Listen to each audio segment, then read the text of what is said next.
Hey guys, Ramsey here. Welcome to another video. Today we have a full Hall of Fame review of one of my favorite Amouages of all time. A Christopher Chong era masterpiece to me. This is called Memoir Man. Now, you can see that this is a tester bottle. I actually have no cap on the top. And you can see the juice level if you look very closely. It's right there. That's my dent. I have worn the absolute piss out of Memoir Man. I love it. I did make a mistake though. I bought the tester bottle. This is the only tester of Amouage I ever purchased, and I'll never do it again because it doesn't have a cap. So it always looks out of place with the rest of my Amouage collection. I do still have the box though, and you can see the Memoir sort of writing there on top, the information there on the back. I know there's older bottles of this that have the snap cap, and I think this would have been a bottle. This is a made in Oman bottle, but it is Amouage SAOC, so I think this would have had a magnetic cap on it. I don't think it would have had a snap cap, but either way, I've tested. I've had decants of this juice. I've had a mini of this juice, and this is absolutely perfect. It's exactly what I wanted. I just don't like how it looks in my collection, but this fragrance came out in 2010, and it was kind of Karine Vincent-Spenner's coming out party is the way that I think of it. She is one of my favorite women perfumers, and she created Overture Man, which I have a full review of on the channel. I think that's her other masterpiece. This and Overture, I think, are her two best works, with Myths and Fate Man trailing right behind, which I'll review those two very soon. Also, Interlude Woman is her work, and Boundless. Boundless is probably my least favorite Karine Vincent-Spenner work, but I think that has more to do with the Fishman and the direction that he wanted to take Amouage.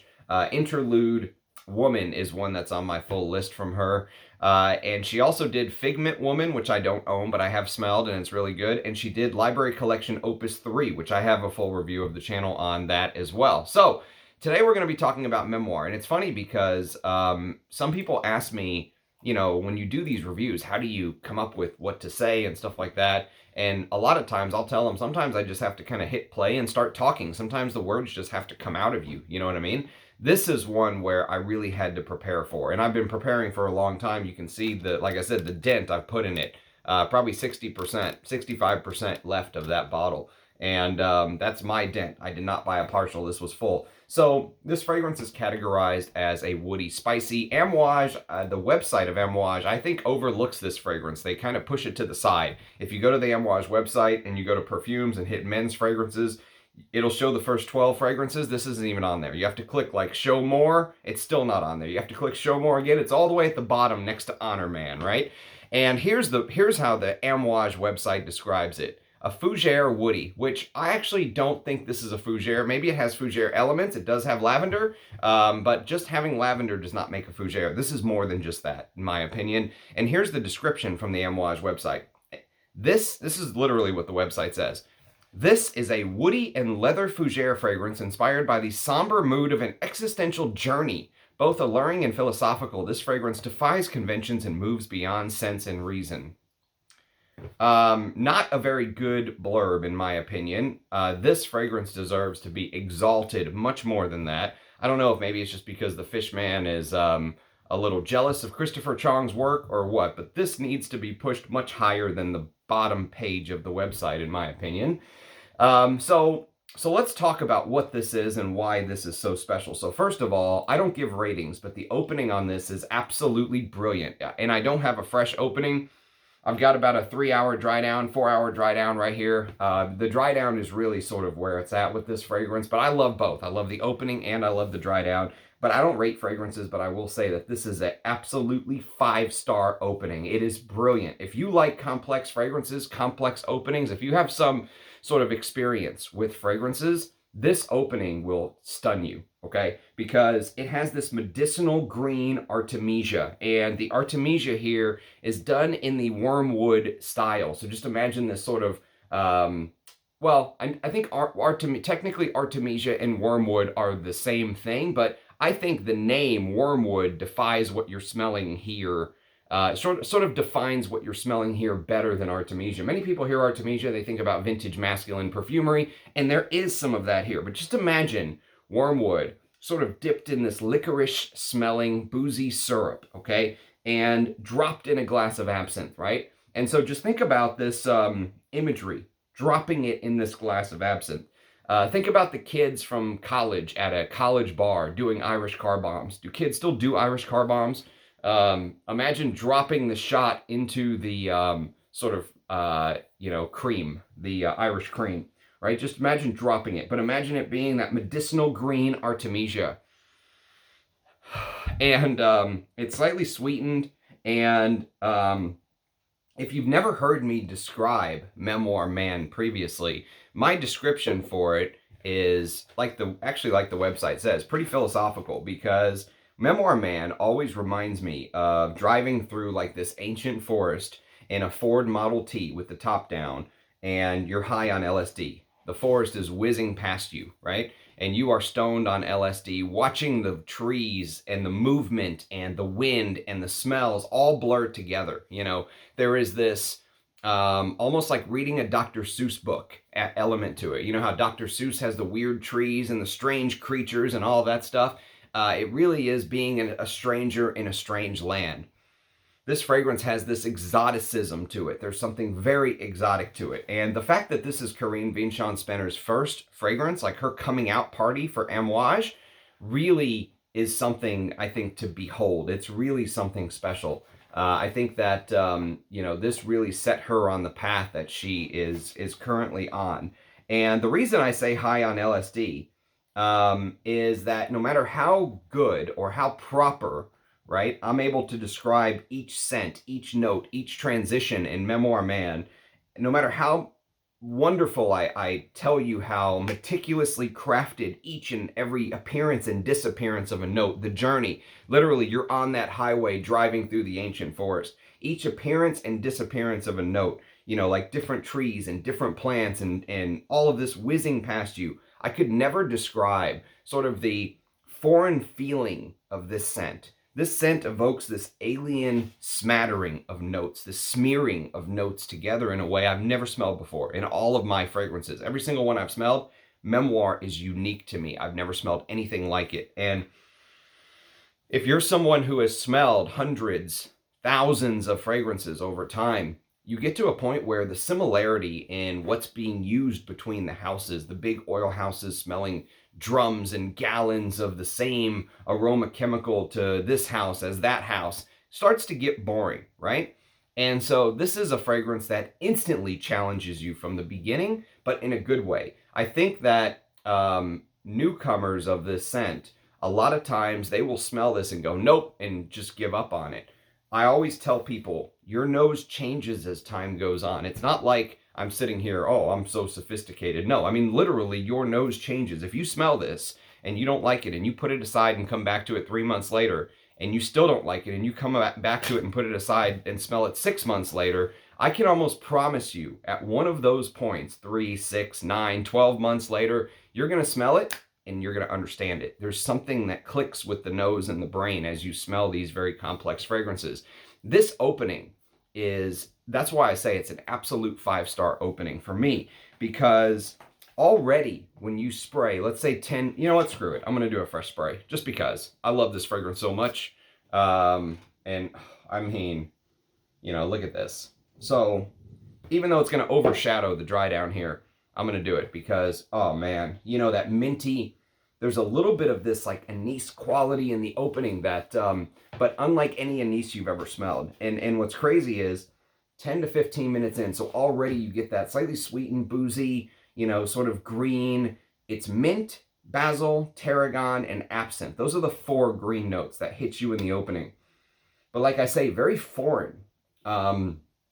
Wormwood is just a name in the English language. And I think wormwood is also supposed to be the name of like a sort of Armageddon event, like comets falling from the sky, asteroids falling from the sky, right? But there's the name itself is actually a good descriptor. The way the name sounds to me, wormwood, is a good descriptor of how the scent smells in the first 10 to 15 minutes.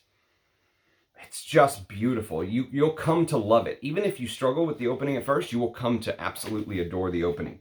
And what's crazy is 10 to 15 minutes in, it already starts throwing these little curveballs and notes at you. And what happens is this smoky frankincense note sort of starts coming through. And it doesn't just feel like a common incense note. It doesn't feel like a generic incense note. It feels like Amouage's top of the line incense, which is what they're known for. They're olibanum, they're frankincense, right? It feels like you are so transfixed on these foreign plants and trees like whizzing by you as you're sitting in this Model T car, and you're thinking you're on another planet. You know, in your head, you're just sitting there thinking to yourself, I'm sitting on another planet. I have been transported to a completely different realm. I went through a wormhole, right? I'm smelling wormwood, and I went through a wormhole, and I got to a completely different planet. And at that planet, you're just sort of letting your mind untether from your body. And right then, all of a sudden, something smoky hits you. But it's not cigarette smoke yet.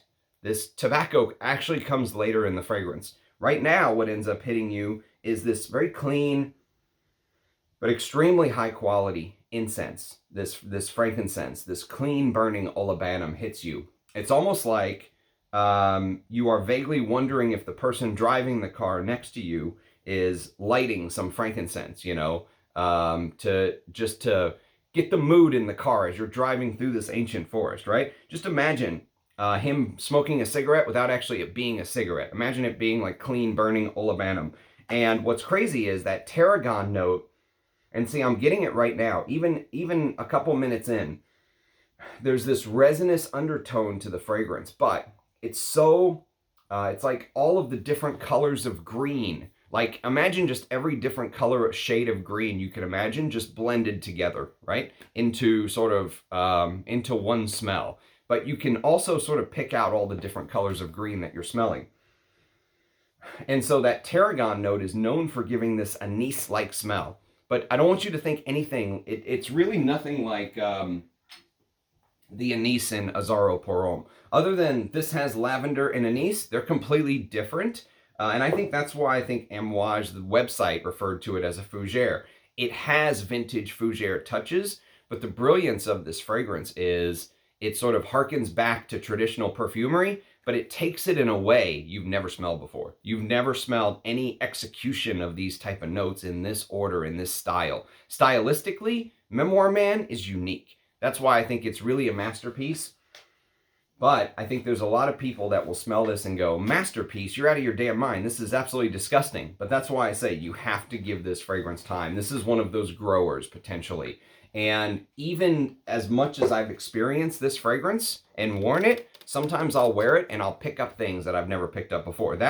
I think that's one of the marks of a true masterpiece fragrance, a true Hall of Fame fragrance on my channel. And this is my channel, so I'm going to mark it however I want. To me, this is a Hall of Fame Amouage. This is the type of thing that really defined Christopher Chong's reign, you know? This is the type of scent that you can almost point to as an example, a shining example of what Amouage used to be and what they used to stand for. So, the tarragon, like I said, is one of my favorite notes in all of perfumery. It's kind of one of my hidden secret weapons, if you will. Anytime I see tarragon in a scent, I have a feeling I'll probably love it because I love that bitter green anise-like quality, slightly licoricey, but like no tarragon you've ever smelled. This whole fragrance is like a mystery. I mean, it's really, to me, like you're seeing yourself through the eyes of another. Like you're seeing yourself through someone else's eyes looking at you, right? It's like having an out-of-body experience. It's, you know what it's like? It's like being on an isolated island, okay? So you're driving through this isolated island in the middle of the ocean, and the fauna, the animalics, the animals, the ecosystem, everything that you drive past, the plants, the trees, the birds, everything is strange and unique because you're not from there. You know, this ecosystem grew up sort of isolated, and it took its own turns. The animals had their own evolutionary paths, right? That's kind of what it feels like, that you're kind of coming to it from an outsider. But going back to what I said earlier, the genius of this work to me is that Karine Vachon-Spinner and Christopher Chong sort of used materials that feel comforting to a perfume lover, right? So even though you've never been to this island, there is lavender. The lavender is beautiful and comforting and sweet. And it's lavender absolute, by the way. There's also sandalwood. The sandalwood is gorgeous sandalwood. Actually, the more I smell this fragrance, the more I think this is one of the better niche sandalwood fragrances I've ever smelled. But you have to wait until the dry down, because that green, resinous, wormwood, tarragon, mint, basil opening has to sort of dry out first. And it literally has to sort of dry out. And, you know, this sort of similar, this common notes, right? These notes that a lot of perfume lovers find as comforting, the lavender, the sandalwood. We'll get to the tobacco and leather and all that good stuff later on. But it just feels like a compass pointing home in a strange land. You know, it's like a compass always pointing true north, right? Like using the stars to find your way home. You even though you're on a strange land, the stars look the same. You know, there's a little bit of that there.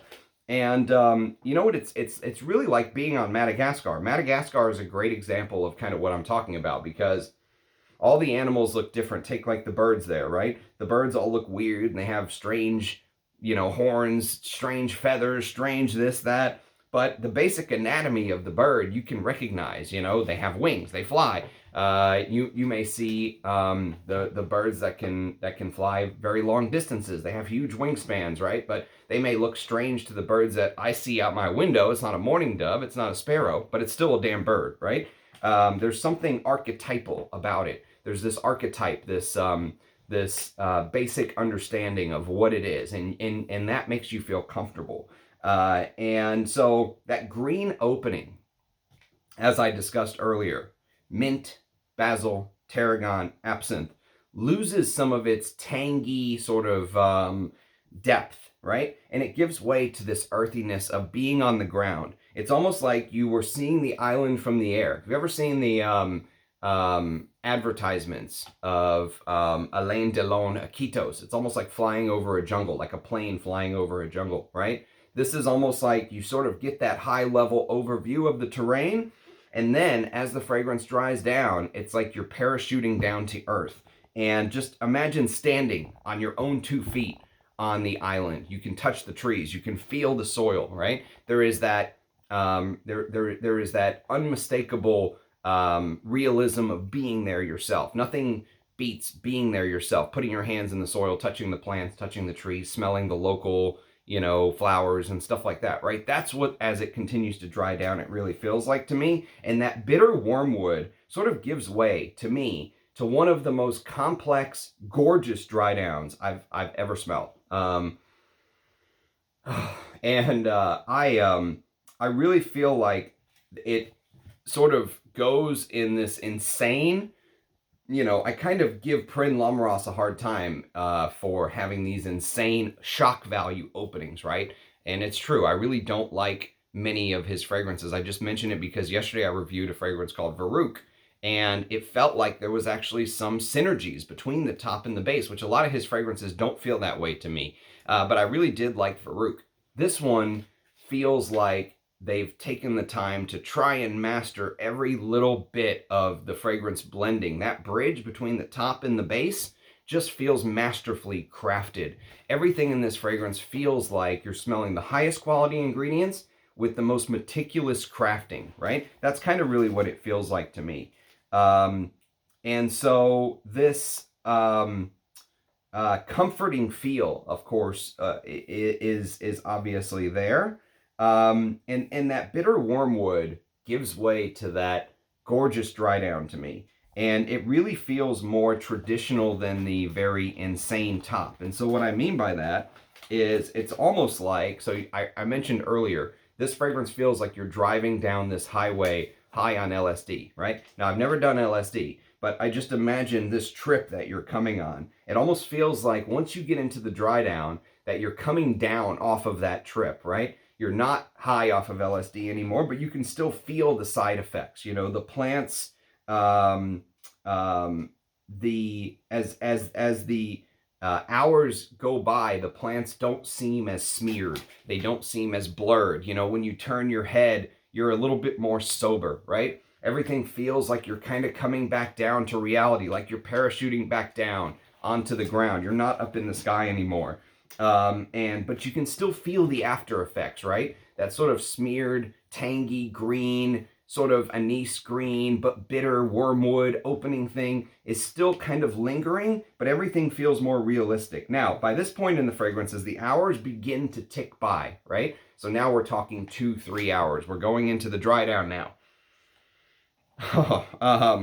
You know, it's interesting because the quality of the materials that you smell, the incense, that traditional lavender, sweetened lavender, kind of seeps through. The dry down is kind of, I think, where the epiphany will happen for most people with this scent, in my opinion. Now, like I said, I've never tried LSD, but I've read a lot of articles that say that it's supposed to open up sort of pathways in the brain, right? It's supposed to allow you to think about things differently, or see a problem differently, or think about your past differently, or something like that. And my guess is if you are one of those people that find this scent challenging, that after multiple wears, that it's the dry down where you'll be wearing this fragrance and it'll be 4, 5, 6, 7 hours in, and you'll be able to smell this fragrance on your skin, by the way, for 10 plus hours. At least on my bottle, easily. Let's say 8 to 10 hours, but I think I can smell it even longer after that many times, but let's say 8 to 10 hours. So very long fragrance. You can tell the quality of the ingredients is the usual Amouage, what we're used to from the old Amouage days, right? And after multiple wears, that's where that epiphany moment, I think, will happen. It will dawn on you, if you will, right? Like the sun rising in the morning, it will dawn on you. And all of these traditional notes of perfumery that I love and that I rave about on the channel many a times, you're going to get things like, they're going to all join the party. Tobacco, leather, vetiver, that textured oak moss, even this very slight gentleman's rose. Yesterday I reviewed a rose fragrance called Adonis Awakens. Way too sweet for me. Not even anywhere near. If both of these are niche fragrances, Amouage absolutely destroys the house of Argos. But I dipped some of the actual Bulgarian rose, Otto, that Russian Adam gave me here, and I can still smell it brilliantly the next day. There's even a little bit of this gentleman's rose in Memoir, man. It's such a 360-degree turn. You know, it opens up, I think, so challenging, and almost many people would think this is unwearable, to something that I would want to wear to the most important events. I mean, this is the type of smell that you can almost see yourself shaking hands with somebody who is much higher than you, you know, the CEO of your company, or senator, or whatever part of the world that is important to you. You can just see this is the type of scent that into the dry down, you just want to be associated with this type of smell. You know, it gives this sense of power, this gentlemanly power.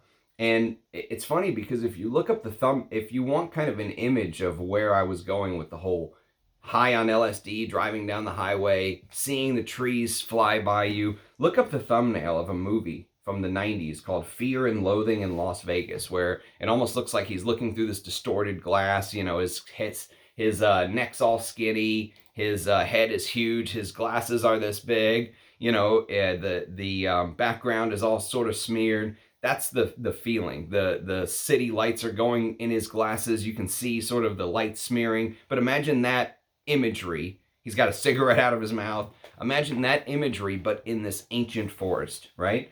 And the tobacco, as it begins to come through, speaking of cigarettes, the tobacco, as it begins to come through, has this deep, beautiful, earthy, hay-like richness to it.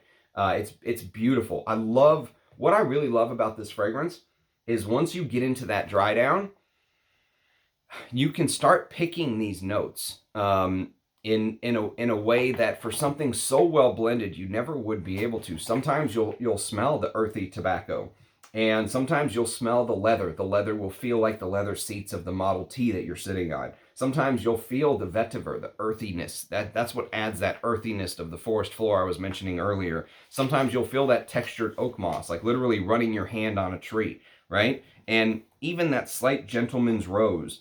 It's and finally, I think maybe one of the masterpieces of this scent is that sandalwood note. That sandalwood dry down is so creamy and smooth and it just becomes more and more smooth and aromatic as the fragrance dries down.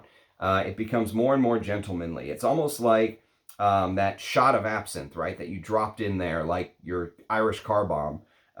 It's almost like that shot of absinthe begins to fade away. Those green touches become more and more sporadic. And it's almost like more and more of a memory. The green touches are like more and more of a memory that this fragrance becomes better and better and better blended and more and more and more gentlemanly. If you spray this on before you go to work, let's say, by the time you get there, that crazy opening will have subsided. And what people will smell on you is just this amazingly complex, gentlemanly fragrance.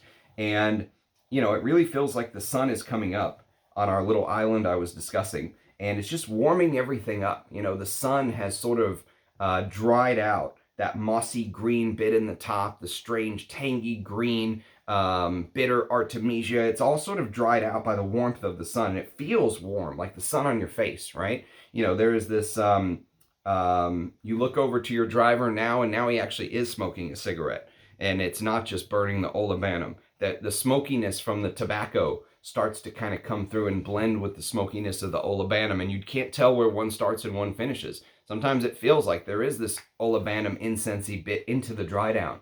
And you know what it is? It's crazy because I think it's so hard to do these type of scents that balance this wearability that Memoir has, where I could wear this to work and feel like I'm the most elegant guy on earth, but also have the complexity of something that really speaks to my inner soul as a frag head, right? That's kind of the balance that I think is so hard for a perfume brand like this to do. And that's why I think Christopher Chong is one of the greatest creative directors ever to have lived. I think when you look back at his reign over Amouage and what he did, it will go down as one of the all-time great creative director sort of roles, in my opinion. You know, what he did with the House of Amouage when he was there is absolutely brilliant. It was brilliant. What's crazy is, you know, like I said, this is a snap cap sort of bottle. And so if you go back to those days, I remember people saying,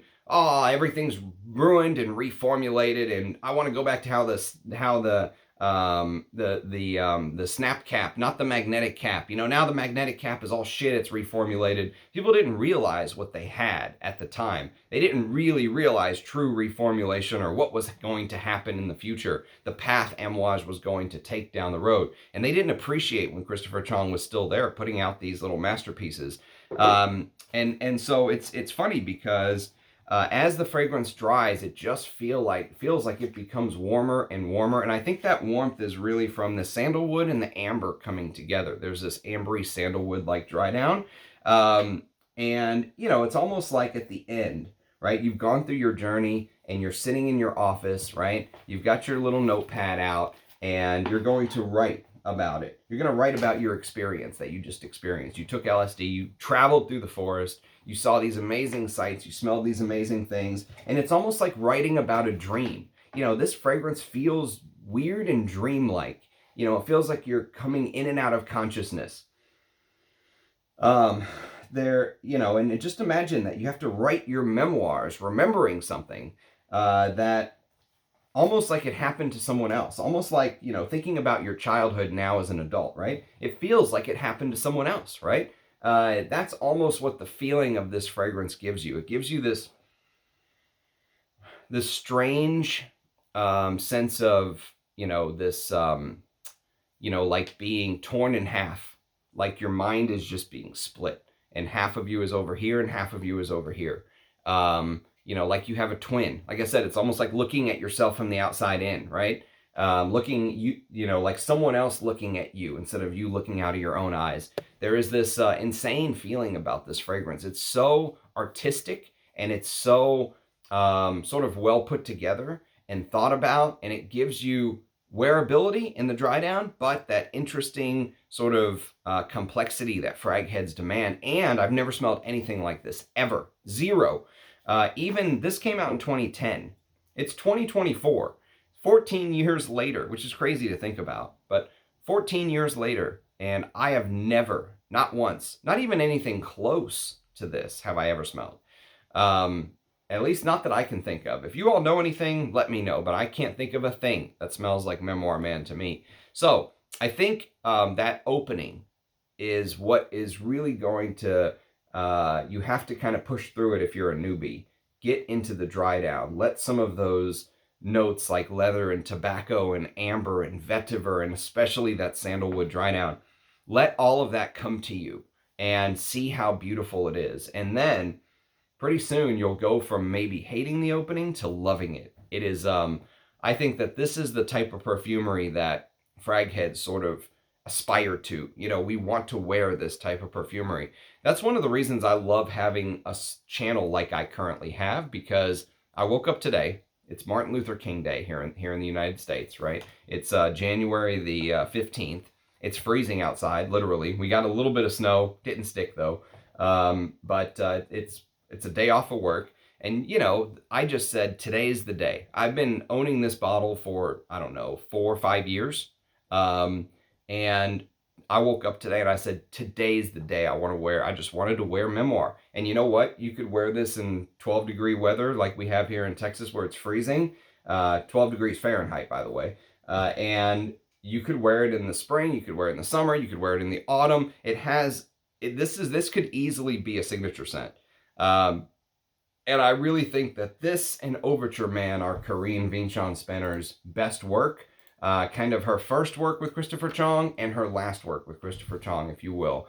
And so this has been a long time coming. I know that there's a lot of other Amouages that I need to review. I still want to review Goldman, Jubilation 25, Dia Man, you know, the list goes on. Portrayal Man, Figment Man, Myths Man. There's so many reviews coming from the House of Amouage. But sometimes you just have to kind of be in the mood, and you really have to be in that mindset to do a proper review, because these are like little pieces of art. These are like little artifacts to me. They're almost priceless, the little smells that are inside the bottle. So many memories of wearing this scent over the last 4 or 5 years. And, you know, my only regret is that I did get a tester, and I should have got one with the cap so it would have fit with all of its brothers. But this is kind of the outsider in my collection. I got a fantastic price on this. I forgot what I paid, $100 or something, $120, something crazy for the full tester. And that was back when you could get Amouages discounted. Now I think a full 100 mil is $360. Still though, I would say that is still, I mean, I know I give perfume prices a lot of heat for, you know, going up and up and up and up. But even at $360 for what you get, if the new one that says Memoir here on the front is like this and it hasn't been badly reformulated, I've never smelled the new one, but my guess is that it's probably decent. If it's still decent, then for $360, I think the value for money here is very, very good. I think it's I think you could spend $360 a lot worse in the fragrance game than this. So that's my take. You know, I would love to hear yours. Let me know what you think. Let me know what you think of the direction Amouage is going, everyone's favorite topic. And so I love hearing your thoughts. Love discussing these gem fragrances with you all, Hall of Fame fragrances as far as I'm concerned. And love to see your feedback in the comments. You know, we are slowly, steadily growing the channel. Having new people come and interact is always amazing. So I appreciate everyone's support and liking and commenting and all the stuff that you all do for the channel. So appreciate everyone. Cheers, guys, and I'll catch you next time. Bye-bye.